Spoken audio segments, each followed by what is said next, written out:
Suara komunikasi, kata demi kata. Assalamualaikum warahmatullahi wabarakatuh.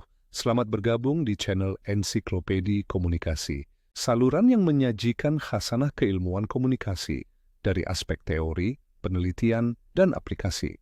Channel ini terselenggara atas kerjasama dengan Lembaga Strategic Communication Center, SCC. SCC berada di lingkungan Fakultas Ilmu Komunikasi, FIKOM, Universitas Islam Bandung, Unisba. Selamat mengikuti dan terima kasih sudah bergabung. Wassalamualaikum warahmatullahi wabarakatuh. Berkat Mathematical Theory of Communication, kini ada 5G. Pada tahun 1948, seorang ilmuwan bernama Claude E. Shannon menerbitkan sebuah artikel fenomenal. Judulnya, A Mathematical Theory of Communication. Artikel tersebut diterbitkan di Bell System Technical Journal. Ide utamanya sederhana namun revolusioner. Komunikasi bukan hanya tentang menyampaikan makna, tetapi juga tentang mengukur informasi secara matematis. Shannon melihat komunikasi sebagai proses transfer informasi dari satu titik ke titik lainnya. Elemen-elemennya adalah sumber informasi, pengirim, saluran, penerima, tujuan, dan gangguan. Model ini sering disebut sebagai model komunikasi linier karena menggambarkan komunikasi secara satu arah tanpa umpan balik. Konsep kunci, entropi dan informasi. Salah satu kontribusi terbesar Shannon adalah gagasan bahwa informasi itu bisa diukur. Ia memperkenalkan konsep entropi informasi. Entropi adalah ukuran ketidakpastian dalam sebuah pesan. Semakin tinggi entropi, semakin besar informasi yang dibawa oleh pesan tersebut saat diterima. Contohnya begini, kalau saya bilang, besok matahari terbit di timur, tidak banyak informasi yang Anda dapatkan karena sudah pasti. Tapi kalau saya bilang, Presiden mundur hari ini, itu jelas membawa entropi tinggi. Artinya, memberi informasi baru dan tak terduga. Shannon menjadikan konsep ini sebagai fondasi pengembangan sistem komunikasi modern, termasuk teknologi digital yang kita gunakan hari ini.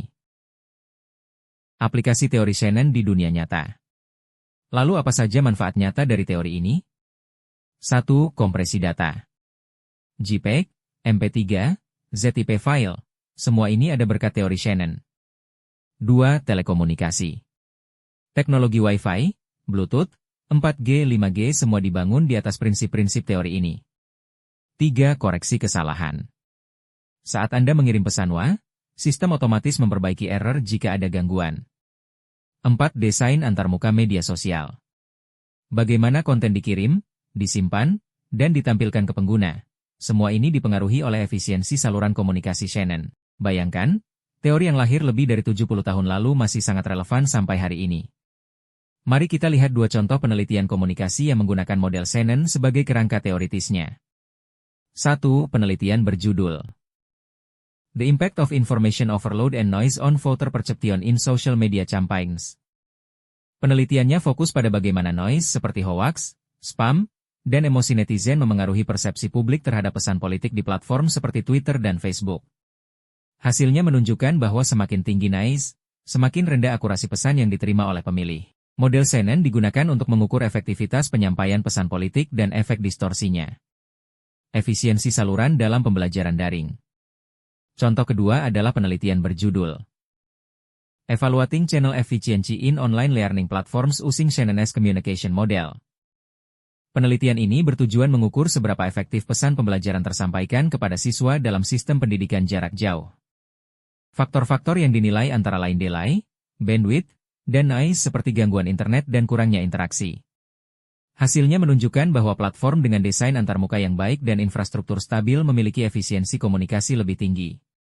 Selain itu, penggunaan video interaktif dan chatbot meningkatkan kualitas saluran komunikasi. Mengapa teori ini penting untuk ilmu komunikasi?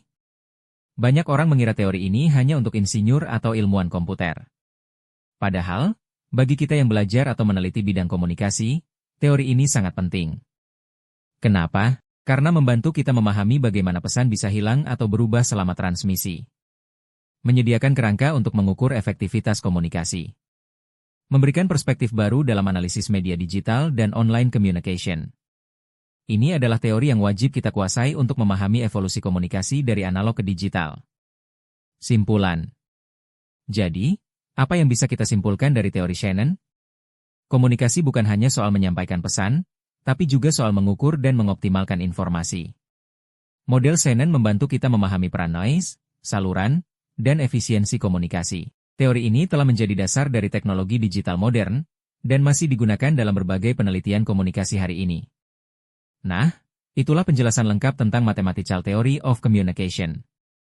Jika video ini bermanfaat, jangan lupa like, subscribe, dan aktifkan notifikasinya agar tidak ketinggalan episode berikutnya dari Ensiklopedia Komunikasi. Sampai jumpa di video berikutnya. Terima kasih sudah menonton. Suara komunikasi, kata demi kata membentuk makna, isyarat dan suara jembatan.